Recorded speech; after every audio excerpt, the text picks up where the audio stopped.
All right. Hi, everybody. Do we feel rested? I am so excited. So excited. I have to say, I did invite Minda, but we did not know each other personally. Now I can say I like Minda. After we just chatted up, I love her. I loved what you had to say anyway, but I just love your heart. I love you as a person, and I'm so excited to have this conversation with you today. Happy to be here. Thank you so much. Am I on? Can you all hear me? So what's going to happen, I think we're going to have to split the mic. Okay. So I'll ask you some questions and get your perspective. We're going to hear about your new book, your new ventures, and if you all have questions as well, please, please, please let Minda know. We are going to have a designated Q&A, but let's get started, all right? So I know Reese read your wonderful bio. What I would love for you to do is just to introduce us to who you are in your own words and let us know what really sparked you to become a writer in terms of writing books about women of color through the memo as well as Right Within. Awesome. Thank you for having me. Honored to be here with you all. I haven't been to Atlanta in 2 years, I guess it is, so thank you for the reason to come. My name is Minda, and where do I begin? I think origin stories are so important, where we start, because it's an opportunity for us to take a look at how far we've come.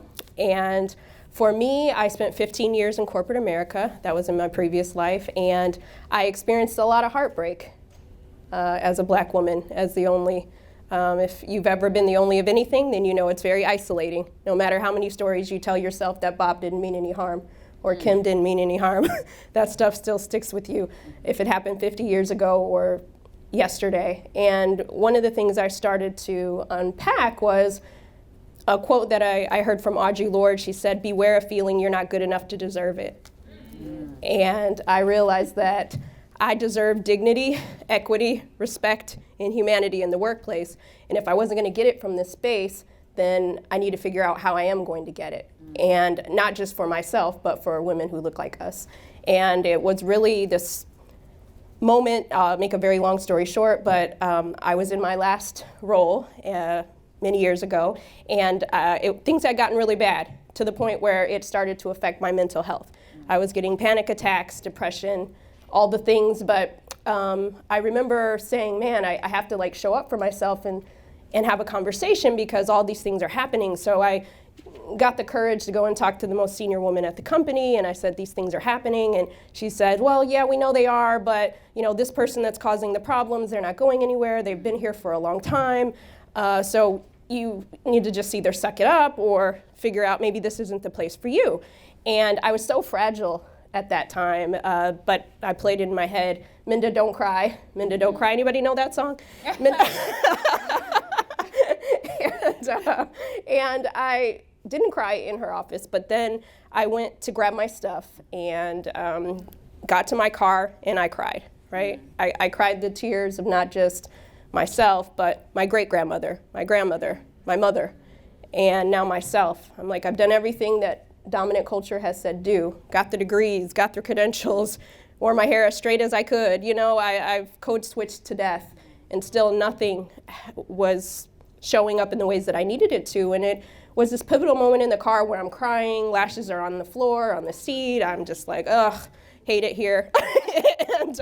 But I didn't feel like I could leave, right? Because sometimes you're in a situation where you're not able to leave. Longer story short, I'm crying, feeling like don't know what to do, and the radio, I turn on the radio, and Whitney Houston's "Where Do Broken Hearts Go" comes on the radio. And I know we're going to talk about it, but I thought to myself, where do the broken hearts go of women of color when we can't take it anymore? And I said, I don't know what it looks like. This was 2014, but I'm going to figure out how to use my voice so that there is a place we can go, or there are places we can build.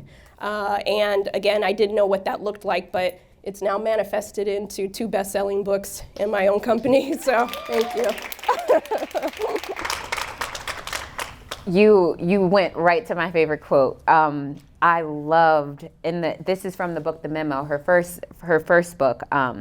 Where do the broken hearts of women of color go when they can't take it any longer? And you talked about an experience that I think to some might seem so absurd or so exceptional, where it's like, man, you know, how'd you let it get that bad? What are you talking about? But honestly, I think you were one of the strongest voices and the most composed in terms of your message and your mission that shed light on the multitude of experiences that were just like that. We all know someone, if it wasn't ourselves, because I know for me, it was me, where mentally you started struggling, where physically you might have started struggling. And I think from another perspective, a lot of people are like, well, why would you let it get there? How did this happen? You're strong, you're capable. Why didn't you see the flags? Can you speak a little bit about sometimes the shame of acknowledging that maybe it got to a point that you didn't anticipate it getting to? I think you bring up a very important point, this idea of being the strong black woman, right? We've been conditioned to be strong, so there's no room for vulnerability. And in my second book, I dedicated it to black women. It says, dedicated to black women who were told they had to be strong for everybody but themselves. And I think it's this point of knowing that you hold, so much is tied to you. If you are the one that made it, right? So much is tied to you. And you're like, well, if I quit or if I do something different, then what about everybody else? You know, whereas we love our family and friends and those sorts, but, you know, it'd be nice if somebody was thinking about, well, what am I going to do so Minda can get out of this toxic situation? Okay? And so I started to kind of think about that. I'm like, I'm gonna like die an early death if I don't get out of here. I mean, that's just the reality. And I was deteriorating, my health was. There would be some meetings where I couldn't even say my name. Like if somebody were to ask me to go around and do my bio, like I was so like, I just didn't even recognize myself anymore. And you say, how do you get to this point? Because you feel like you have to make it work. Like we have advanced degrees in making everything work at the expense of our own well-being. And I thought, what would it look like if I recenter this, right? If I take a step back and figure out how we can have a different type of conversation, one where we can be vulnerable, right? Because let's be honest, I don't see any white women in here, but that's okay. White women they can be vulnerable, right? They can be a multitude of things. They could sit at various identities. Why can't black women have that same empathy, right? And I think it's so important for us to talk about that. And we have to talk about it like we are today amongst each other to say, you don't have to be resilient every single day, 24 hours a day. You're not getting a check for being resilient. Anybody getting a check for being resilient? An extra check? Are you getting a stimulus check for being resilient? Nope. So I think it's important for us to talk about it. But the thing is, I was suffering in silence. I thought it was a sign of weakness if I admitted that I was struggling. And I realized that actually that's my greatest advantage, because once I was able to be honest with myself, then that's when the healing could begin. Yeah. I love that. And once again, I think there's so many touch points that are so universal in nature for our groups, for the women dealing with this.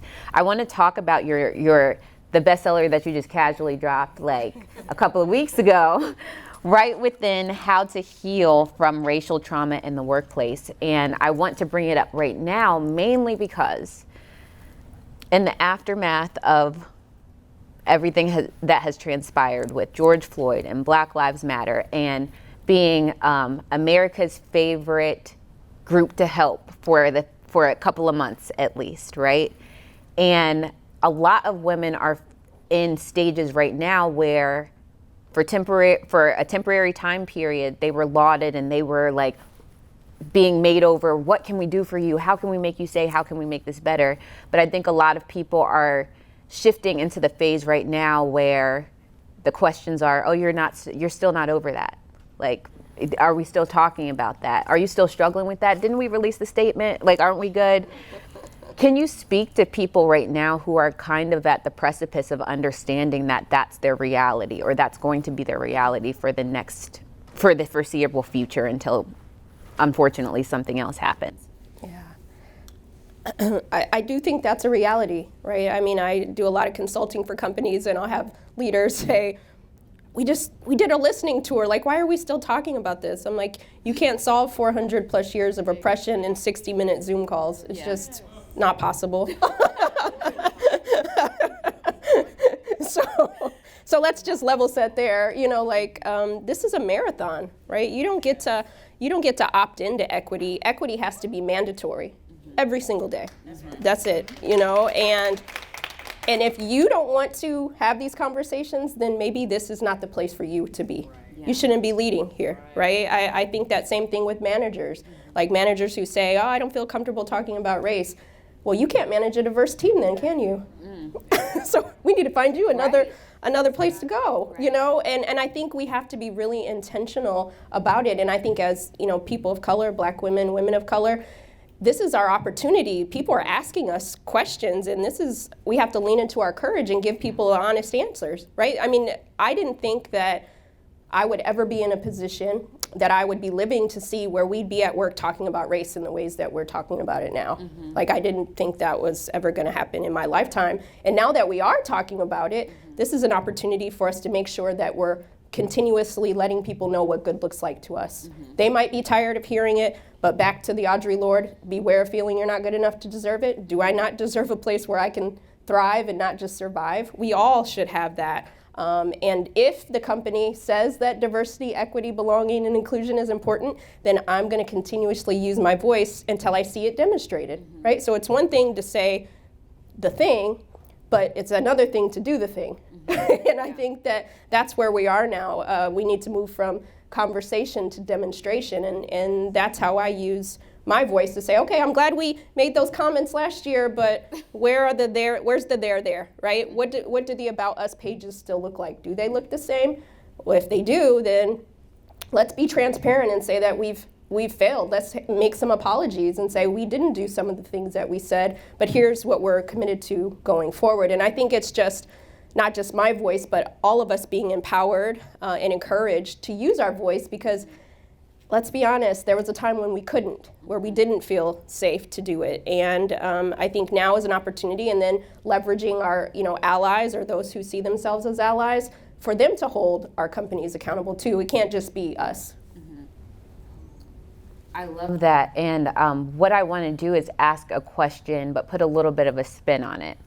So I distinctly remember when I was working at a particular organization that was not, I'll say this, I walked into a diversity meeting and it was an all non-diverse panel, and I was the only person in the building that had any speck of anything that was not racially diverse.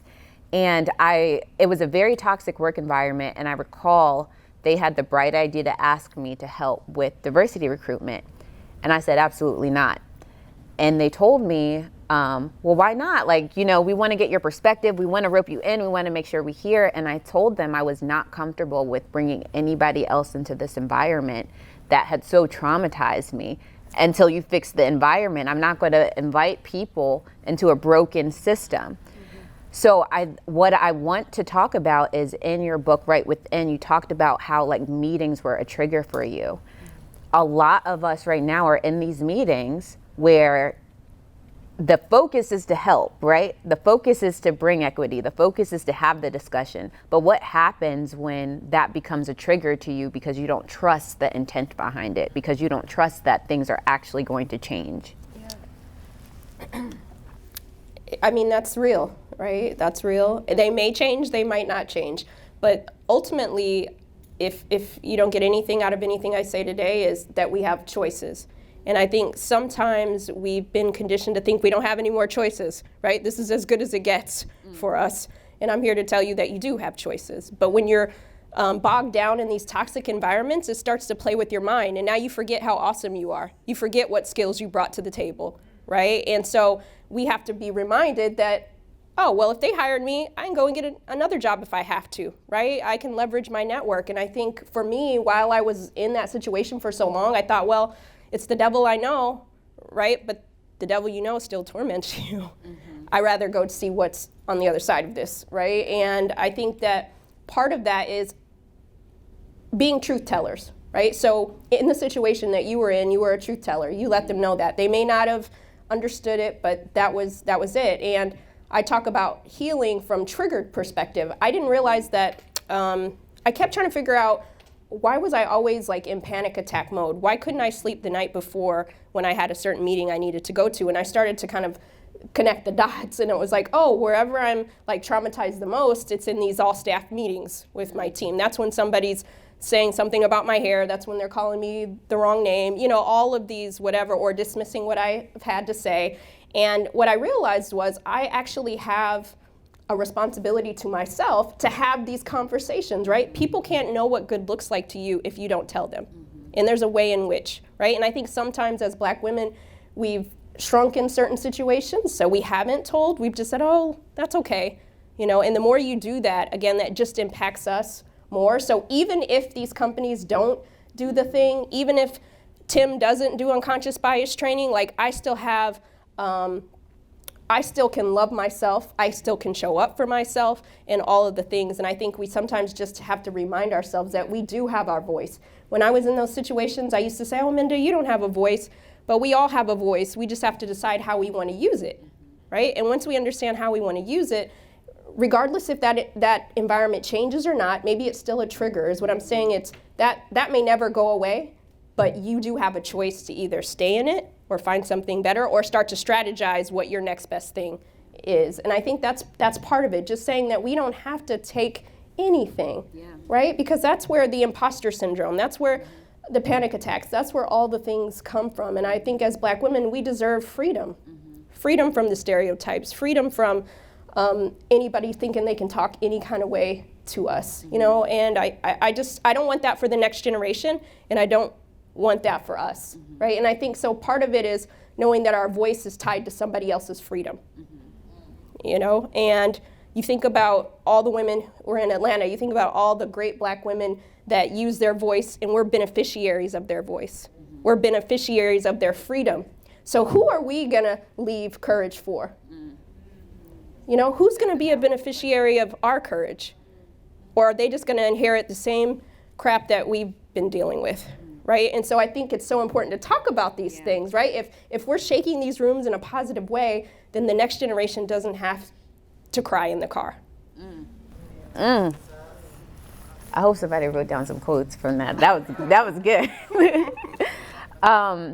Something that we've talked about over the course of today a lot is really fighting either the conscious or the subconscious need to diminish or to accommodate or to adjust. Can you talk about, and I know you referenced it in your book, just the entitlement or how we deserve to have that safe space? And I say that to say, you talked about, you know, very tactical ways in which you keep your peace, or you had to maintain your peace. And what I realize in this climate is that sometimes when you hear the term safe space, right, it doesn't always have a pure meaning depending on who's saying it. It's almost like the term, in a way, has been fetishized or used as a flag of, hey, we're good, we're equitable, right? But can you tell us what does that phrase really mean in terms of the spaces that need to be created on our own terms? For me, it's I actually kind of like laugh when I hear safe spaces or psychological safety, because they sound really pretty, you know. But in reality, safe spaces or psychological safety in the workplace doesn't happen because we stand in the mirror and we say it 3 times fast. It just doesn't like pop up and now everybody's safe, right? It's actually the intentionality. Are we weeding out bad behaviors that demonstrate safety, right? When you go to, I don't know if they do it here in Atlanta, but in New York and LA, they have those grades in the windows, like A, B, you know, and you typically see those grades, and, you know, depending on where you are, you might not go under a B, right? Some of us are real bougie, so we only eat at A's, right? You know, it depends on what it is. But I think about companies, right, and their safety. How are you demonstrating that safety is here? If I'm a Black woman in the workplace and I've experienced, so for example, I tell a story in both books about a manager that I had, and he saw that I had burnt orange fingernail polish on, and he said, you people like your bright colors, and he went on to joke for 15 minutes about how Black people like bright colors.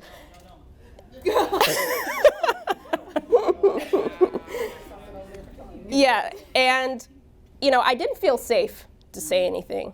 That was my manager, the power dynamics, right? He would say things like that all the time. I worked with him for many years. I never felt safe, but that's one of those spaces that people would say, this is a safe space. Like, how are we demonstrating safety, right? And I think part of that is, again, I wish that I could hop back in my DeLorean and go back to the future and tell him that this was not okay, right? That you don't talk like that.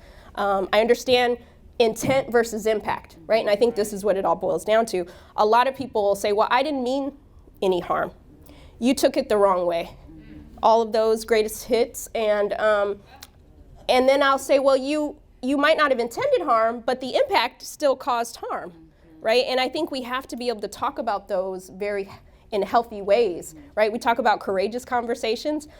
How about we normalize these conversations so much that they're no longer courageous? These are just things we're having conversations about, right? I understand that you didn't mean to. You thought it was funny. You thought it was cute. But I'd appreciate it if you wouldn't talk like that anymore to me. Now let's go both do our best work, right? But if I can't say that, then it's not safe for me. But it's safe for Chad. So whose safety are we really talking about? So that's the conversation that I want to have, is when we say safe spaces, who are we making it safe for? Because you sure as heck ain't making it safe for me. So do we want to have that conversation? So let's have that conversation of what safety looks like. But I think it's important for us to also show up for each other in these spaces. So if our allies are not going to do it, if you are privileged to work with other Black women, can we show up together, right? Can we support each other? Everything doesn't have to be waiting on somebody else to show up for us. Like, we have the capacity to save ourselves and throw another life jacket out. Like, we don't have to wait for somebody to create the safety. Pretty much right within is saying we can create our own psychological safety, but here's the tools in which we can do that. I'm going to ask a controversial question. So, what happens, or what would you say to people who don't want to wait for others to create the safety for them, and they reach out to people who they hope see things the way they do because they share maybe the same skin color, maybe the same demographic, and they are not met with open arms? In fact, it might be retaliation of some sort. Let's just be real, sometimes that happens. What would you say in that case? I guess we're jumping in the deep end of the pool. That's real, because our psychological safety is not just how white people treat us, right? Or other people of color. It actually is, sometimes it's not Chad, but it's Keisha. Sorry if anybody's named Keisha.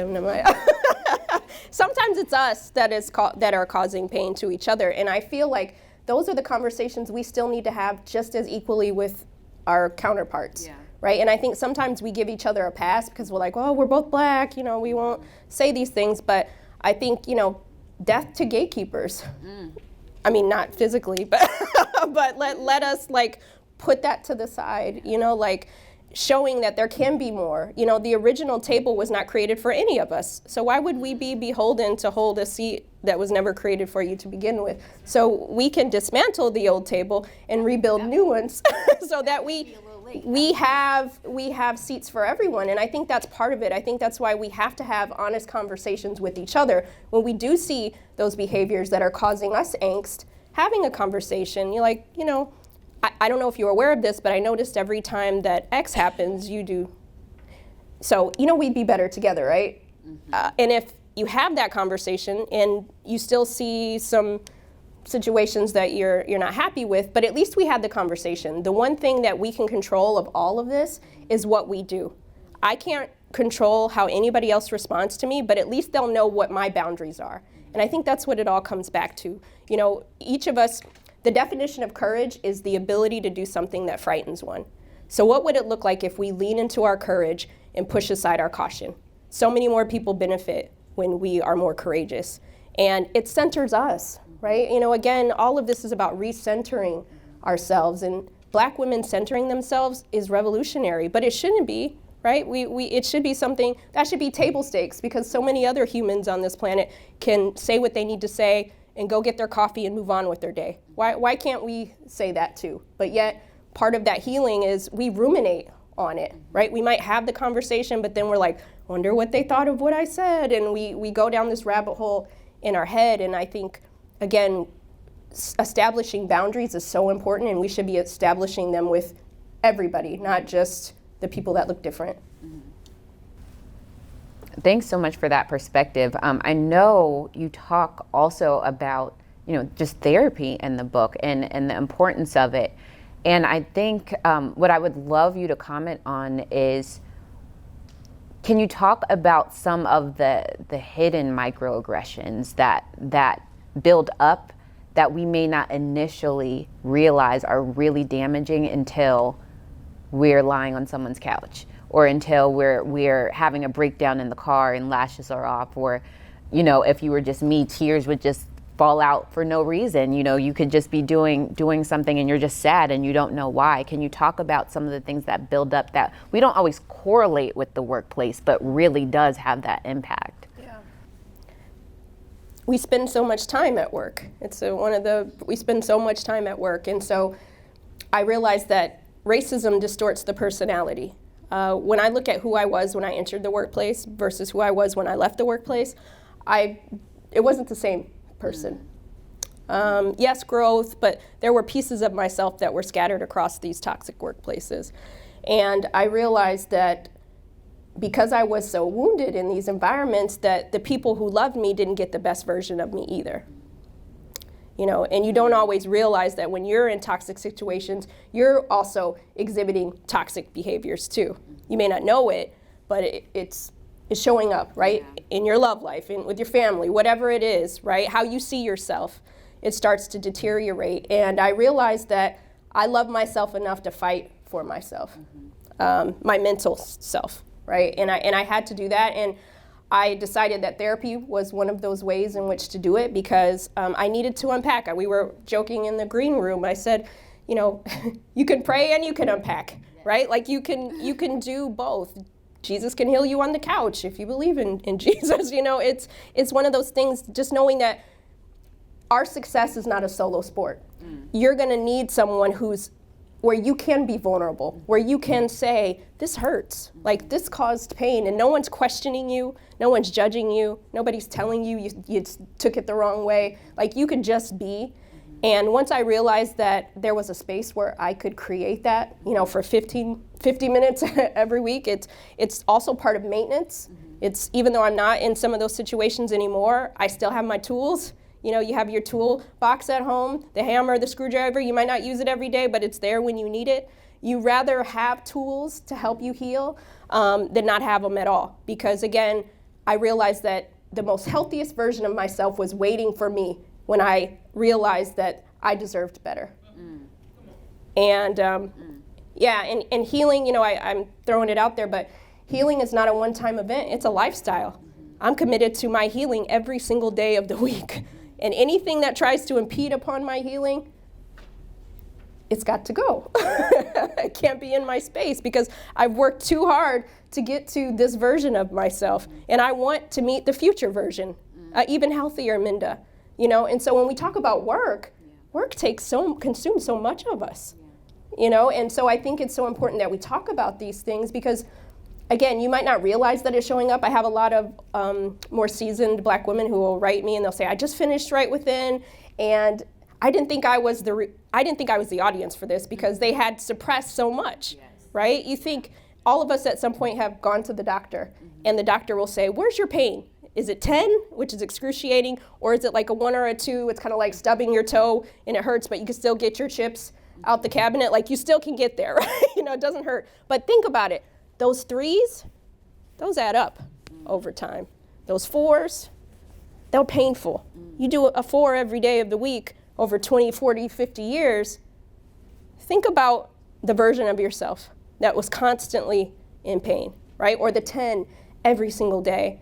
So healing is for us. Audre Lorde, she also said that we've been taught to value, I'm paraphrasing, but fear over ourselves.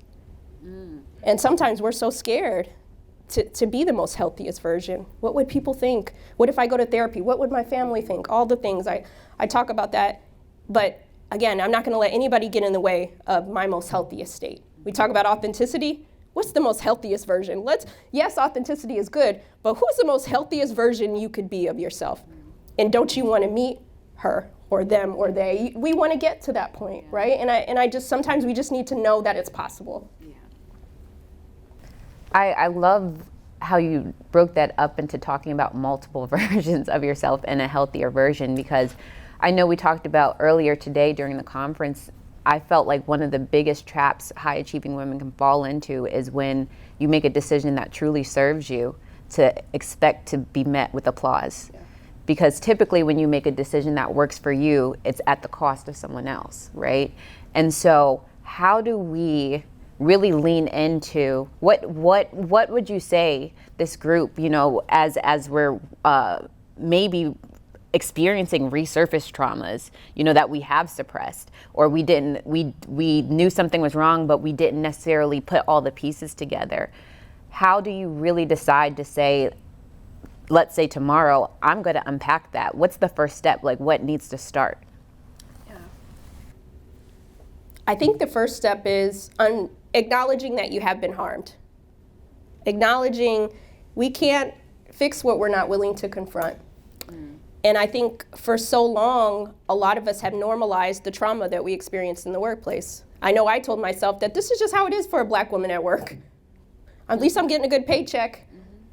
And we rationalize that. And I think that because we haven't felt safe to be able to call a thing, racism, sexism, however you might be experiencing the workplace, we've never been believed.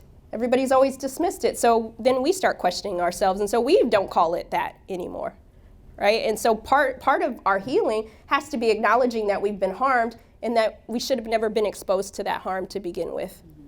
That wasn't on the job description, right? And so I think once we sit with ourselves to say, wow, okay, absolutely, I do deserve more. I am the asset, right? They should be happy to have me, you know, but they're not treating me this way. But knowing that I have the power. So just first acknowledging that you have been harmed and what could it look like to move forward, right? Again, I realize that everybody cannot put forth their 2-week notice or their resignation today, but from where you sit, how can you make it work for you? You know, what is the professional development stipend that you can tap into to help you get to your next best thing? You know, what are the conversations that you need to have so that you can make it through the day? There was a statistic that came out a couple months ago in a report, and it said 53% of black employees felt like they belonged at their companies for the first time while working from home. Wow. And that says a lot, right? So when you have companies saying, be back here on December 1st, but what about us? You know, like many of us don't want to be back on December 1st because we're experiencing a little more freedom than we might have before. And I think that having those conversations, right? What would it look like to talk to your manager and say, you know, I've had some concerns, right? And maybe I can't come back 5 days a week, but can we start with 3 until I see that this is a more psychologically safe environment? Again, you can't control what the answer is, but you can control how you present it, right? And just knowing, again, that we have our voice, right? People can't support us if they don't know how or that we need it. Like going back to the strong black woman, sometimes people don't even know that we need help because we're smiling all the time. You know what I mean? Like, we can take it all. I had some advice given to me early in my career, just say yes to everything, right? And I took that advice, but I was like, it was killing me softly, right? Like, I was saying yes to everything, but what if I said something different, right? And I just want us to think about what we have in our toolkit and how could we move just a little bit different. It seemed like when that decision kicked off for you and you really decided to unpack and commit to that, in that introspection, the span of your platform, the span of your voice almost, you know, just expanded phenomenally. Can you talk about that transition process into collecting your experiences, really processing them, but putting them in a mechanism like a book, like a podcast, that has basically launched you into national acclaim, where you have become the face, the voice of this particular movement. Can you talk about kind of just that journey, and if anyone's looking to do something similar, how do they start? Like, what would they do? Yeah. Well, thank you for those kind words. My life has changed a lot in 2 years. You know, it has. And for people who don't know me, I'm very much an introvert too. So to be able to put yourself out there in these ways, but it goes back to being a beneficiary. Who's going to be a beneficiary of my courage? And if I'm not going to talk about these things, then again, someone's freedom might be tied to my voice. So I push myself even when I'm not comfortable with it. But it really was just that turning point. It was really that turning point in the car.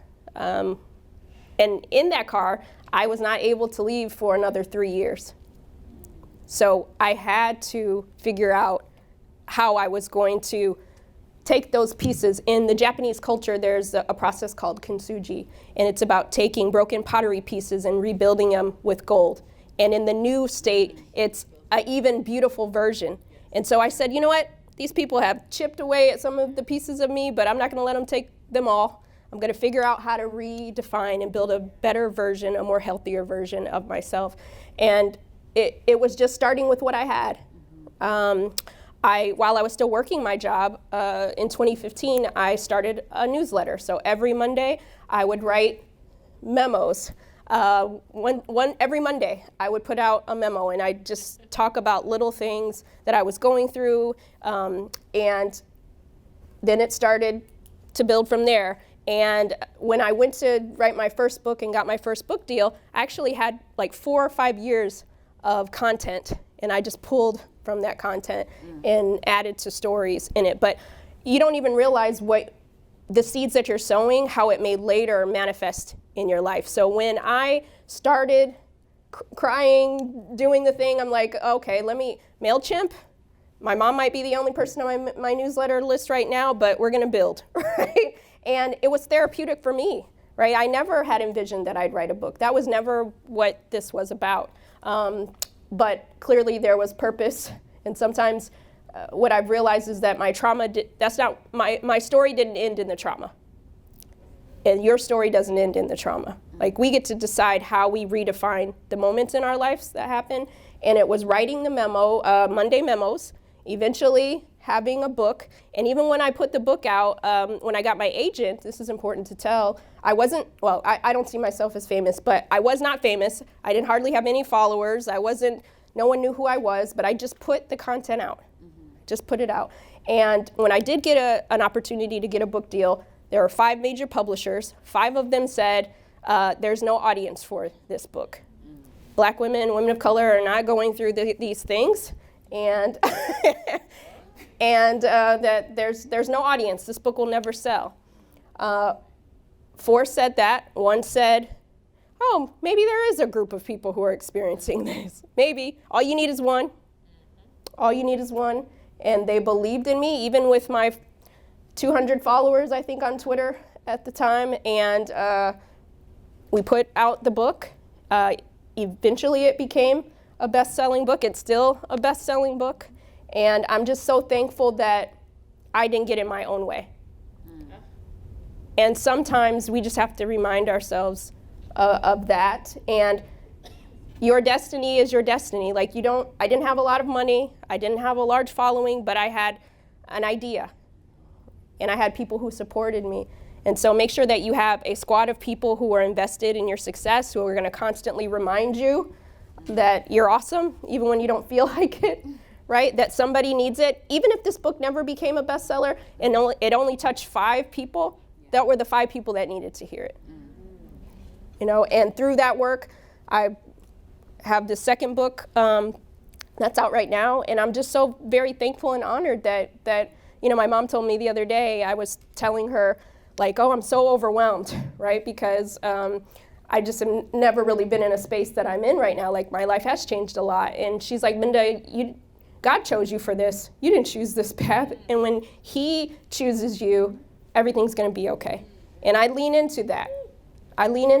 And that's when I know that I am fearfully and wonderfully made, and my voice is necessary, and your products, your voice, your thought leadership, they're all necessary. And if I can do it, trust me, if I can do it, we can all do it.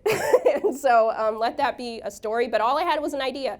I had some pain, but I turned that pain around. And so again, who are you going to be courageous for? Just let that sit in there.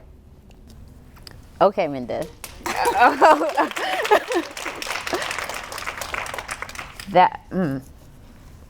I know that spoke to a couple of people in here. What I want to make sure we do have time for questions. So if you do have questions, please come to the edge of the stage and I'll share the mic with you. We will take that at this time. Okay. Let me come up and meet you. Here you go. Thank you. And you can say your name, who you are. Okay. Yes. Good afternoon. I'm Dr. Nicole Garner-Scott, financial advisor.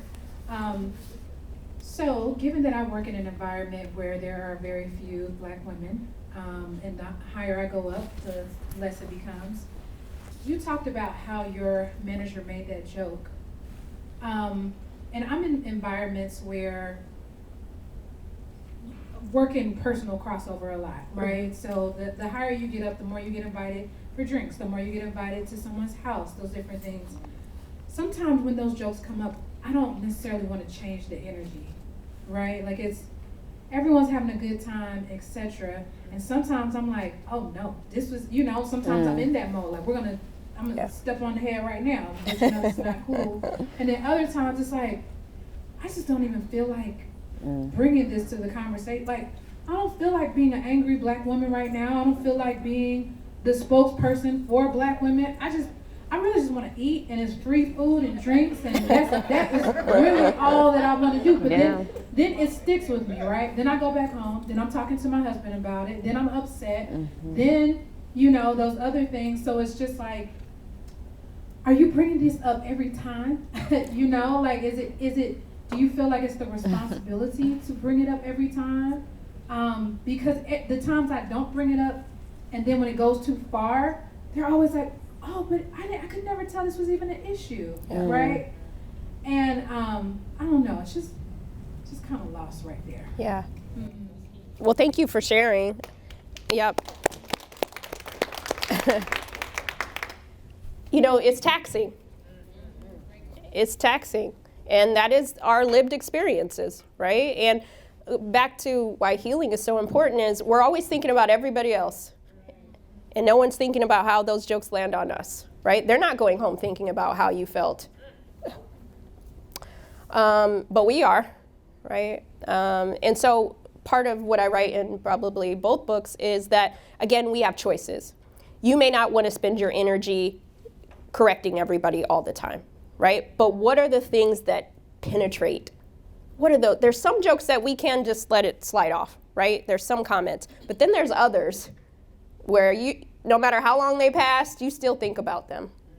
So it's those moments, if you feel like you want to, and maybe you don't say it out in the moment, right? Because you don't want to kill the vibe. I get it. I think we've all been in that situation. But maybe there's one person in that group that you do feel a little more connected to, that you could say, hey, I know we were all having fun the other night, but when so-and-so said this, it kind of made me feel bad. Just want to make you aware of it. Even if we're dropping that information to one other person, right? Just so folks know. And I think the more we practice and role model at least telling somebody that it wasn't okay, right? Again, intent versus impact, then things might change for us. There's another statistic that over 80% of Black women end up leaving their jobs due to a toxic situation and never had a conversation about it. So sometimes, I'm not saying every time, and I'm part of that group. I've left places, right, that I didn't have a conversation. I'm like, forget y'all, I don't got time for this. But I think about many of us leave our dream jobs. We leave our dream jobs that we worked so hard for, and we never have a conversation with somebody to let them know that this was okay or not. And many of our dreams are deferred because of these bad characters. and they get to stay, right? And we always have to leave. And so I want to normalize our voices being heard, right? Even if nothing changes, but at least people know, oh, you know what, she call us what you want, but don't talk to me about that nail polish ever again. If calling me the angry black woman is what it gets me for you never to say demeaning and dehumanizing things to me again, that's on you, because that's not who I am, right? And so I think part of it is your comfort level. What are those things that you have to have a conversation so you don't take it home, so you don't go to bed and play that on a reel, right? And so that's where I want us to get to. What are those things? We can't do every single one because we're not getting paid for that, right? But some of those things we can address, and leveraging our networks inside the workplace to also say, let them know. Because sometimes they're laughing and enjoying and they're not thinking about how that lands. But if we told them, it might change. It just might. And so at least we'll have two different perspectives. We'll know that, okay, well, I've said the thing, it's a little bit better, or I've said the thing and nobody's still doing it. It's still good information for us to have. Because then we know, is this the place that I can really plant myself and grow? Or do I need to go somewhere else down the line, right? So I think all of the information just is better for us because, again, we get to decide what's best for us. Awesome. Is there, yep.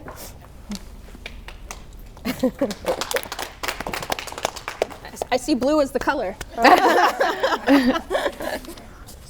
you, Minda, for being here today. I'm a really big fan. Thank you. I wanted to ask a question about something you mentioned in one of your books and in the podcast about having to shorten your name. We sometimes refer to that as code switching, but how is it that you try to be your authentic self, but still try to make people comfortable? Yeah, it's a great question.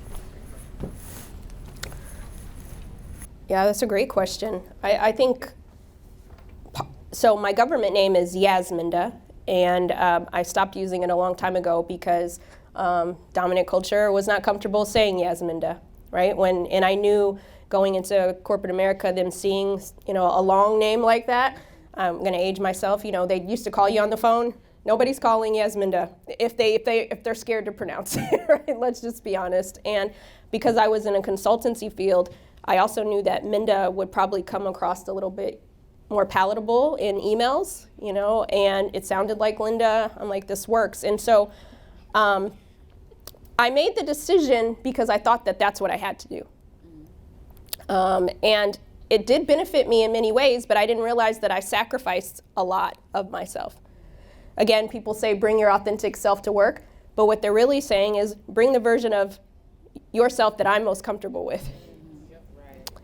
And I subscribe to that, right? I'm like, oh, well, if they're comfortable with it, then I gotta be too, right? And I think part of it is, again, redefining what the narrative is.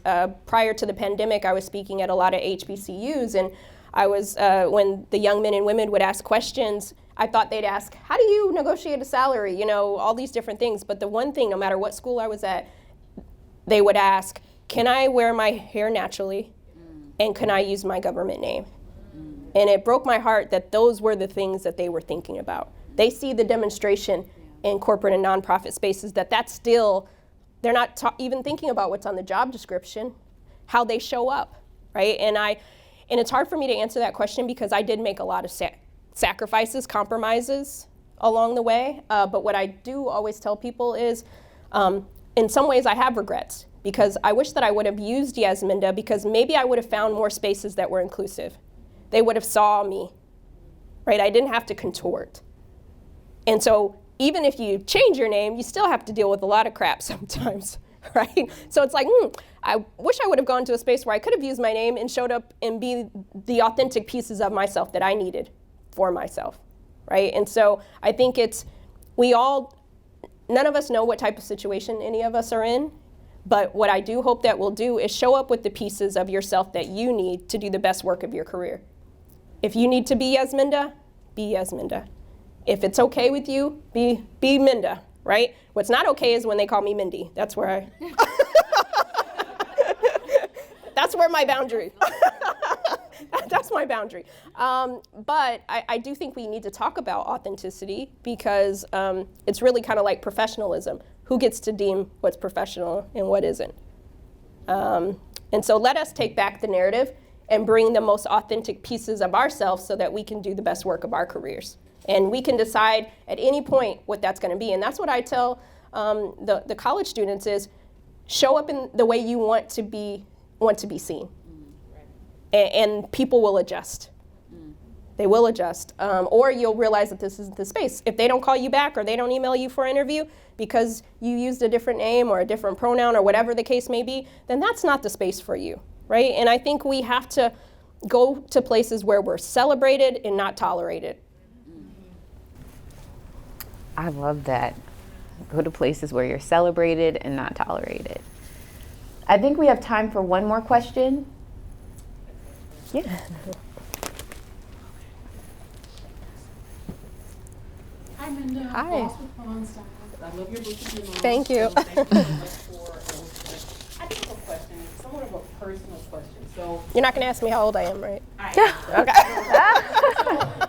mentioned like the three, the small cuts, like the ones and the threes. So many of us in the room, some of us may have been dealing with this type of stuff from the 90s, right? Just over and over again, you learn to, just back then it wasn't a space, it wasn't called diversity and inclusion, it just was. So fast forward today, for those of us that work in the diversity and inclusion space, like myself, and you're supposed to be the torchbearers, and people are coming to you saying, I've experienced blah, blah. You're at this point, how do you, and you're working with like people that are allies, so you talk about things that are blatant, these microaggressions. I address those when I see them when they come up. But what about sort of the shadows, people that are allies, but you can kind of feel that, oh my gosh, I just love diversity. What can I do to help? But you know, behind the scenes, like the authenticity just really isn't there. And so you get to a point, especially after all of the things that have come up last year, that caused all of these things that to surface, that you were kind of like smiling and acting like everything's okay. So how do you rejuvenate, right? So I don't want to keep bringing my past into these new conversations, or let my past, things that I experienced years ago, in these conversations where people are talking about being allies or asking questions about what can they do to help diversity. So that maybe you personally, like, how do you rejuvenate? Like, what do you do just in terms of balancing your time again, so that we aren't constantly bringing that energy back into the conversation and you could be present? Because maybe they do, and maybe they just can't help their past, and the fact that they don't know that they're being helped. So I want to kind of get your thoughts on that. Yeah. Thank you. Thank you. Thank you for that question. I hold a special place in my heart for diversity, DEI professionals, especially Black women or Black men, because I know that that's a lot. Many of you are also experiencing things and trying to help others, and I know that that's a very, precarious predicament to be in. But I think the optimism, right? I know that we're talking about some heavy things, but I'm very optimistic about the future, because I feel like we're at a very important point where we can move the needle in ways we haven't been able to move it before, right? And it's back to having those courageous conversations and saying that we do need white men and women to show up. We do need their support, right? And we need to educate them on how to best, because there was a report that came out with through Lean In and McKinsey in it, and they asked hundreds of thousands of women, they asked white women, how many of you see yourselves as allies to women of color? And 80% said that they saw themselves as allies. Then they asked women of color, and like 20% said that they felt like white women were allies to them. So there's a disconnect between how people see themselves and the action that they're actually taking, right? So I think a lot of people are well-intentioned. They see themselves as allies, but they haven't done anything to demonstrate it. And so I think the rejuvenation period comes when we give them tools to demonstrate. Because a lot of them want to do things, but we have to let them know there's a spectrum, right? A lot of them feel like, oh, I have to stand up in the Zoom room and call the CEO out, and I'm not ready for that. There's a spectrum. You don't have to start there, right? But we have to give people tools so that they know they don't have to be the hero, but they need to do something, right? So what are those something steps? Because we all know the person or people that are going to say the crazy thing. We all know who they are, right? So what are we doing to weed out these behaviors? And then also, too, on us, I know for me, when I was going through some very painful moments in my career, I'd always have my allies come to me after the fact and be like, I can't believe you made it through that meeting. I can't believe Terry said that or whatever. And I'd be like, in some weird way, I would find comfort in that because that would mean I'm not making these things up, right? That they saw it. But what I realized was they were just as much at fault as the person who actually did the thing, but I couldn't see it through my pain. And so something that I always say now to people is if you do have those people that come to you and say, what can I do? Give them examples. Remember last week when Chad said X, Y, and Z? You know what would have been helpful? If you would have said X, right? I'm not giving them a pass either, but I'm giving them some tools of what's helpful to me, right? So why everybody's asking how you can be helpful? Let's give them the list. They love a good list. Let's give them a list of ways they can be helpful, because in turn that helps us. Yeah. I want you to close out by giving or speaking directly to women who are ready to meet the next version of themselves and ready to stop doing things that they think they have to do or they should do. Can you just give some encouragement, some words of wisdom to those in that position? Well, I for anybody who's read my work, they know that I use a lot of rap lyrics. So I'm going to leave you with two. The first one is from Drake's Champagne, or Certified Lover Boy. He says, made decisions, I'm paraphrasing, made decisions for everybody else, forgot how I feel. I want you to figure out what it looks like to center yourself. What is it that you want? What are the dreams? What are the aspirations? What are the things that are going to recenter you? You've lived so much for everybody else, you forgot how you feel. You forgot what maybe your dreams were, what you wanted out of this life. It's not too late to pick that back up. The other thing is, Lauryn Hill said, how you going to win if you ain't right within?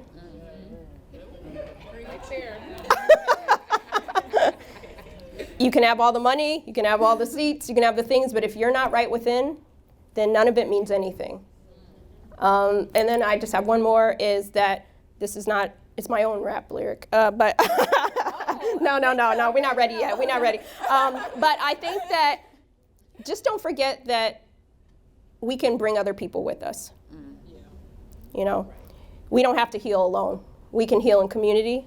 And we can all be a healthier version. Like, we don't have to be the only ones healthy. What would it look like if we, show up for other people too, who we know are experiencing these things, right? It might be gifting them with a book. It might be talking about it. But just know that you don't have to be strong for everybody. But what would it look like to be strong for yourself? And I'm excited about the future of work, because that means that there's so many more Black and brown women or just individuals, humans that get to be better, healthier versions of ourselves.